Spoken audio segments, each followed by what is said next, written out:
ایک صحابی حضور کی خدمت میں حاضر ہوئے، عرابی تھے، دیہات کے رہنے والے تھے۔ انہوں نے حضور کی بارگاہ میں ایک بات عرض کی کہ حضور اسلام کے حکام تو بہت سارے ہیں، آج بھی اگر آپ دیکھیں تو کتابیں بھری پڑی ہیں۔ پھر حضور ارشاد فرماتے تھے، صحابہ اس کو سنتے تھے، محفوظ کرتے تھے، آگے بیان فرماتے تھے۔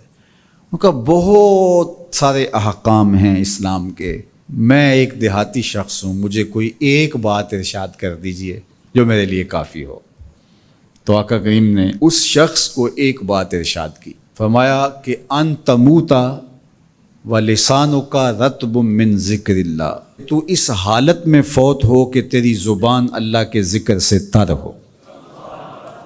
100 باتوں کی ایک بات ارشاد فرما دی، ان تموتا ولسانک رطب من ذکر اللہ، تو اس حالت میں انتقال کرے کہ تیری زبان اللہ کے ذکر سے تر ہو۔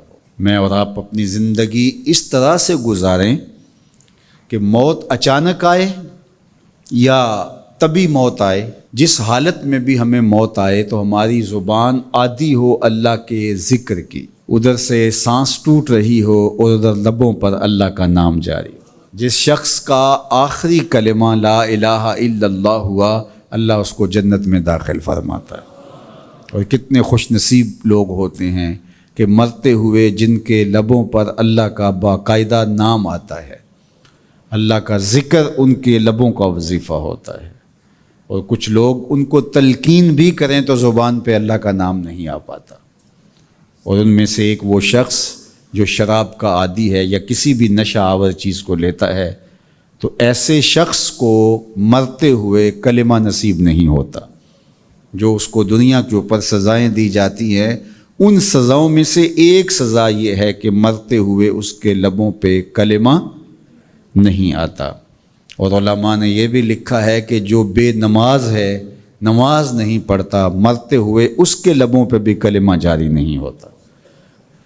اللہ اکبر۔ تو ایک جامع بات ارشاد کر دی کہ ان تموتا ولسانک رطب من ذکر اللہ، تو اس حالت میں فوت ہو کہ تیری زبان اللہ کے ذکر سے تر ہو۔ قرآن مجید میں ہمیں اللہ تعالیٰ نے یہ بھی حکم دیا ہے کہ مجھے یاد کرو، اور یہ بھی حکم دیا ہے کہ مجھے فراموش نہ کرو۔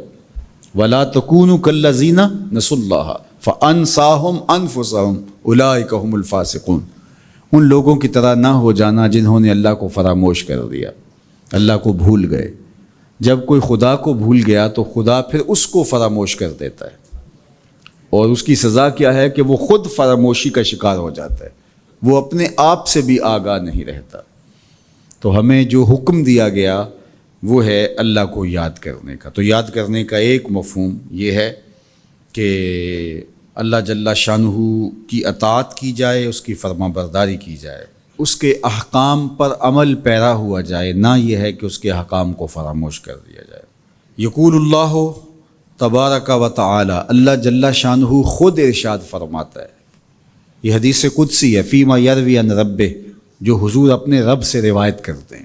اللہ جل شانہ کیا ارشاد فرماتا ہے، سنیے، انا عند ظن عبدی بی، میرا بندہ میرے بارے جو گمان کرتا ہے میں ایسے ہی معاملہ کرتا ہوں، یعنی بندے کو میرے سے جو گمان ہے تو میں اس کے مطابق معاملت فرماتا ہوں۔ وَأَنَا مَعَهُ إِذَا ذَكَرَنِي، اور جب وہ مجھے یاد کرتا ہے میں اس کے ساتھ ہی ہوتا ہوں۔ جب میرا بندہ مجھے یاد کرتا ہے تو میں اس کے ساتھ ہوتا ہوں۔ فَإِذَا ذَكَرَنِي فِي نَفْسِهِ ذَكَرْتُهُ فِي نَفْسِي، جب وہ مجھے اپنے دل میں یاد کرتا ہے تو میں بھی اسے اکیلے یاد کرتا ہوں۔ کتنی بڑی بات ہے کہ کسی کو رب یاد کرے، اللہ اکبر۔ کہا جب وہ اکیلے مجھے یاد کرتا ہے تو میں بھی اس کو اکیلے یاد کرتا ہوں۔ وَإِن ذَكَرَنِي فِي مَلَئٍ ذَكَرْتُهُ فِي مَلَئٍ خَيْرٍ مِّنْهُمْ، اگر وہ مجھے مجمع میں یاد کرتا ہے، لوگوں کے ہجوم میں یاد کرتا ہے، تو میں بھی اسے مجمع میں یاد کرتا ہوں جو اس مجمع سے بہتر ہے، اس اجتماع سے بہتر ہے۔ یہاں نیک بد گناہ گار سارے طرح کے لوگ ہیں، لیکن میں فرشتوں کے اجتماع میں یاد کرتا ہوں۔ اللہ اکبر۔ کیا منظر ہوتا ہوگا کہ جب اللہ فرشتوں میں کسی بندے کو یاد فرما رہا ہو، اللہ اکبر۔ اور ایک حدیث میں جو ہے وہ اس کے پھر آگے لفظ جو ہے یہ ہے، میرا بندہ میری طرف اگر ایک بالشت چل کے آتا ہے تو میں ایک ذرا آتا ہوں، اور میرا بندہ میری طرف اگر 1 قدم آتا ہے 70 قدم آتا ہوں، اور اگر میرا بندہ میری طرف چل کر آتا ہے اتیت ہو ہر والا، میری رحمتیں دوڑ کے استقبال کرتی۔ اللہ اکبر۔ تو کتنی کرم نوازی ہوتی ہے جو اس کو یاد کرتا ہے۔ تو یاد کا چراغ کبھی بھی بجھنا نہیں چاہیے۔